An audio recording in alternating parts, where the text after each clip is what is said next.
I'm Al McFarlane. Welcome to Conversations with Al McFarlane. My guest today is Deneane Richberg. She's the founder of Brownbody, a fascinating organization, a phenomenal mission.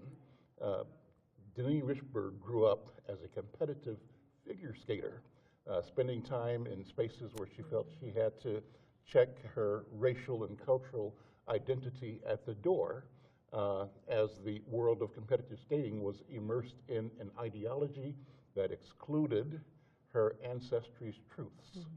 So she worked up and grew in this space, and she quotes Zora Neale Hurston saying that she always felt most colored when she was thrown against a sharp white background. So as Deneane got older, she realized she needed to carve out a space for herself and her ancestral history. She brings that to the organization Brown Body. Brown Body is grounded in African diasporic perspectives. It builds artistic experiences that disrupt biased narratives and prompts audiences to engage as active participants in the journey. It blends modern dance, theater, social justice, and skating. It's been operating since 2007, bringing stories and topics important to diasporic communities from the peripheries of mainstream consciousness to the center stage, thereby expanding horizons, changing perspectives, and making the ice a welcoming place to communities of color. Deneane, that's a phenomenal story. Deneane Richberg, thank you for being with me today. Oh my goodness, thank you so much for having me. Well, I remain fascinated by the energy you bring, the strength you bring, the joy that you bring to commanding that this space is our space as well. Talk about that. What does that mean for you? Definitely. Well, as mentioned, I'm really interested in dispelling popular and toxic mythology and stereotypes associated with Blackness that seem to permeate all facets, all corners of mainstream consciousness. And so, and growing up skating, I started skating when I was 5. Skating to me is almost like breathing. It's just something that I do, and I feel like everything that I do off the ice, I can also bring to the ice and do on the ice. And so this work to really dig deeper and really cultivate a deep and honest and nuanced understanding of who I am as an African American, the work that I'm doing that off the ice is something that very naturally, for me, I bring on the ice. And so I want other individuals of varying, there's such a wide array of African American communities here in the Twin Cities and abroad. I feel like there's so much power in who we are. And so I'm interested in bringing us on that journey. Whoever wants to join me, the ice arena doors are open as far as I'm concerned. You've got space downtown St. Paul. Yeah, oh my gosh, we're so space. lucky. Talk about that, first of all. How do people connect and join and participate? Exactly. Sort of plug into the joy that you've got Oh here. gosh, yeah, definitely. So, well, first, I just want to say we are very grateful and honored to receive support from the Knight Foundation to do a 2-year pilot donation-based Learn to Skate program. And right now, we have 8 weeks in the spring that we're doing and 8 weeks in the fall. We are in the middle of our 8-week spring session. We will start up the second half of our 8-week spring session on April 23rd. It's 6 to 8 p.m. at the brand new, it's a gorgeous facility, Tria Rink. It's the Minnesota Wild Practice Facility. And so we're very fortunate to be in that space. We have 2 hours of consistent ice every Tuesday from 6 to 8 p.m.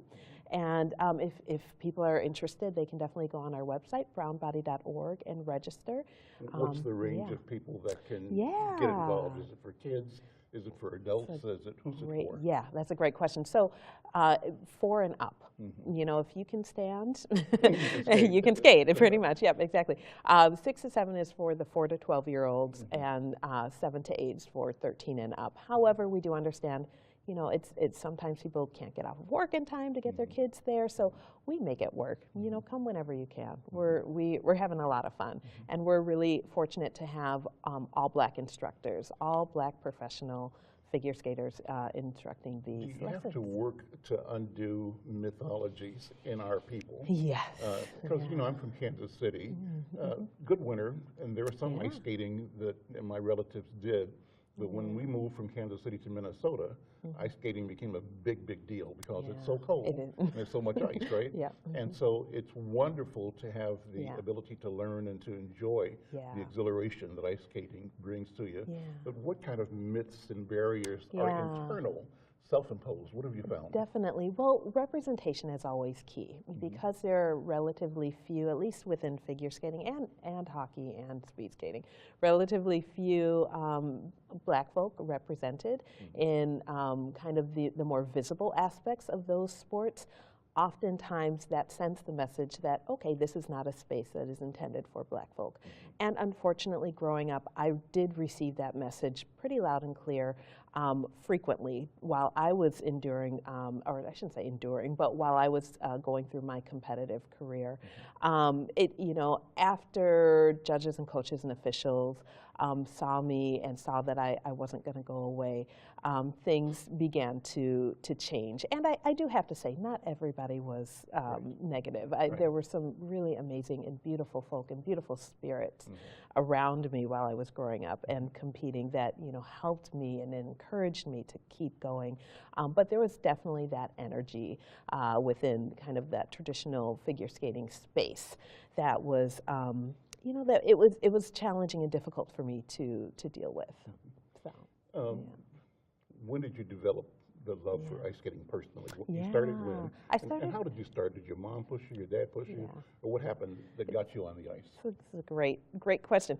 So I started when I was 5. I believe that I just had too much energy as a child, and my parents were probably trying to channel that. But my parents had me try a myriad of different activities and sports. Anything, t-ball, soccer, any of that stuff, like the concept of having to get your enjoyment from a ball that you would either chase or try and catch or run after was not interesting to me by any means. And so, so figure skating, because there was that sensation of being able to skate really fast and have that sensation of flying across the ice, that stuck. And that was ever since, you know, the age of 5, learn to skate lessons myself. I was done. I was like, this is it. When did you know that you were good? Was there one, or have there been several aha moments in your career? I would have to say, you know, I even struggle with that today.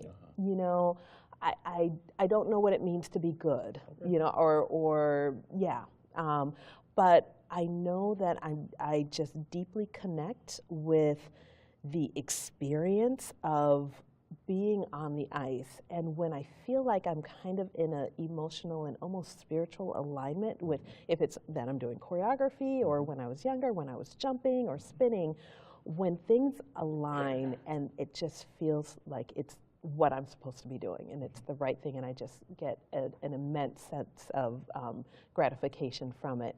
That's what still to this day keeps me going and keeps me on the ice.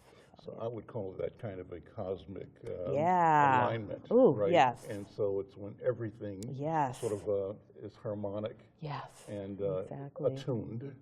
And in a sense, there's both a freedom, but it's a freedom associated with the doing and with what is happening. And so as you experience that freedom, where does your mind go? And where does your body go? I think it's infinite, but tell me how it sounds to you. I think it's definitely infinite. I recall there was one really powerful moment I had. I lived in Philadelphia for almost 10 years, and I was skating while I was there, but I was also pursuing my MFA in dance and choreography.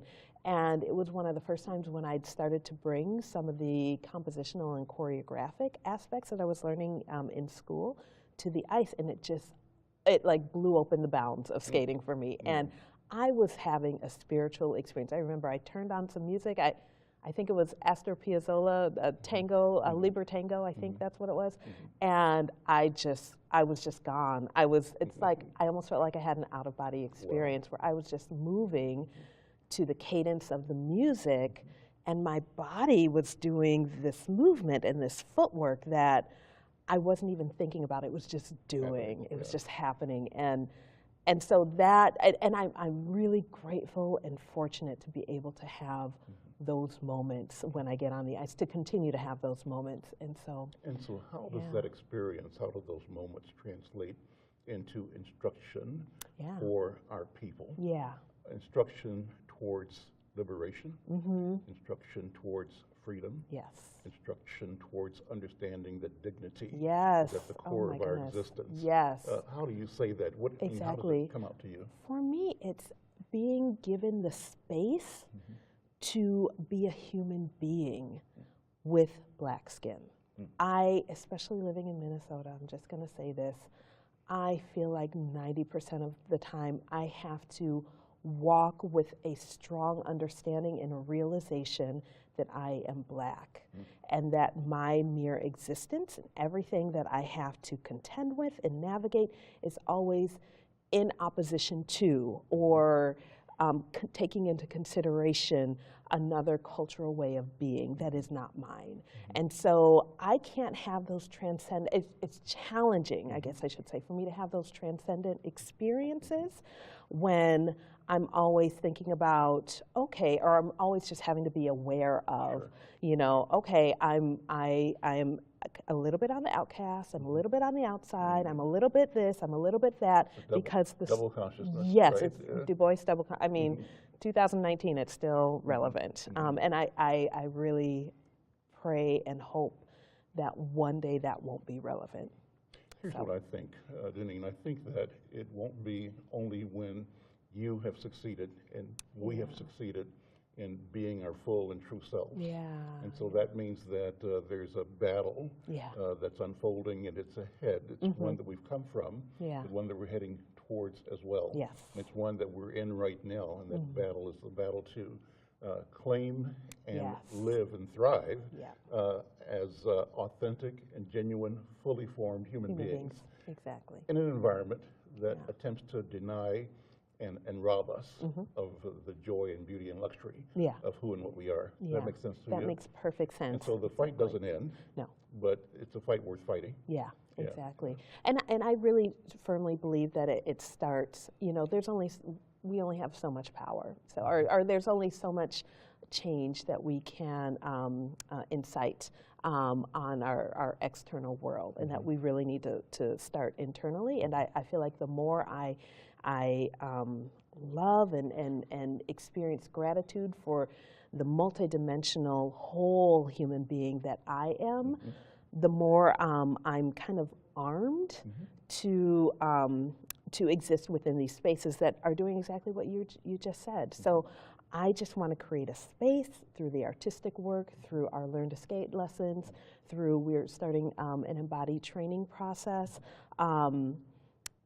for Black folk, Black communities, and I can even, I think, I'm not sure, I wonder about extending it to Black and Brown communities, because I see it from the outside. It looks like I see people experiencing similar challenges, but for Black communities to start to, to have that space, to start to cultivate that really deep and authentic sense of wholeness internally. And then, the outside world is going to do what the outside world is going to do. And we continue the struggle and continue to fight, but we need to make sure that, with ourselves internally, that we're whole and we're good, and that we love who we are. I believe the outside world will change. And I believe that is the power of us discovering who we are and what we are and why we are in the mission that we're in.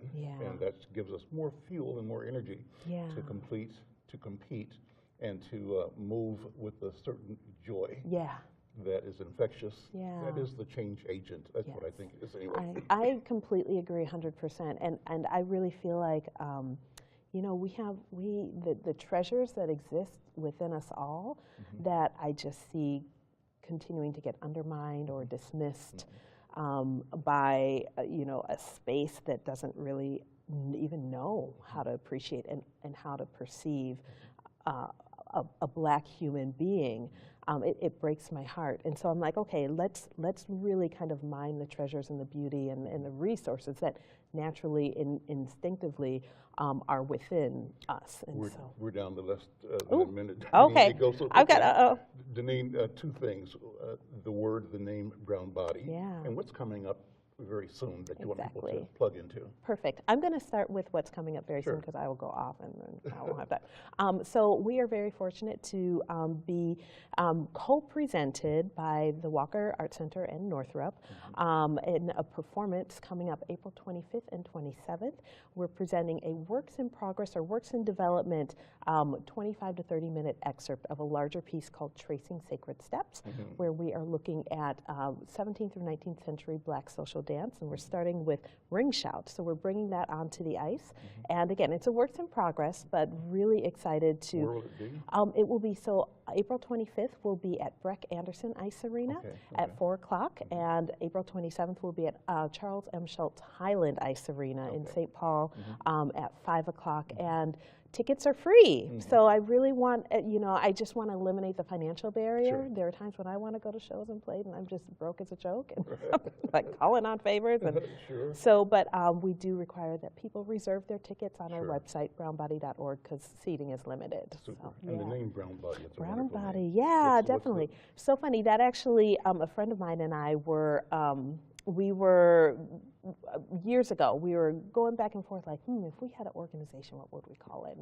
And actually, he helped come up with that, that name. And so, but it wasn't, it was like Brown, movement, body, and it just came together. So, Brownbody. I'm Al McFarlane. Thank you so much. My guest, Deneane Richberg, founder of Brownbody. And it's a way to connect yourself, your family, your young people in particular, with the universal beauty of discovering self, dance, art through the ice. Thank you. Thank you so much.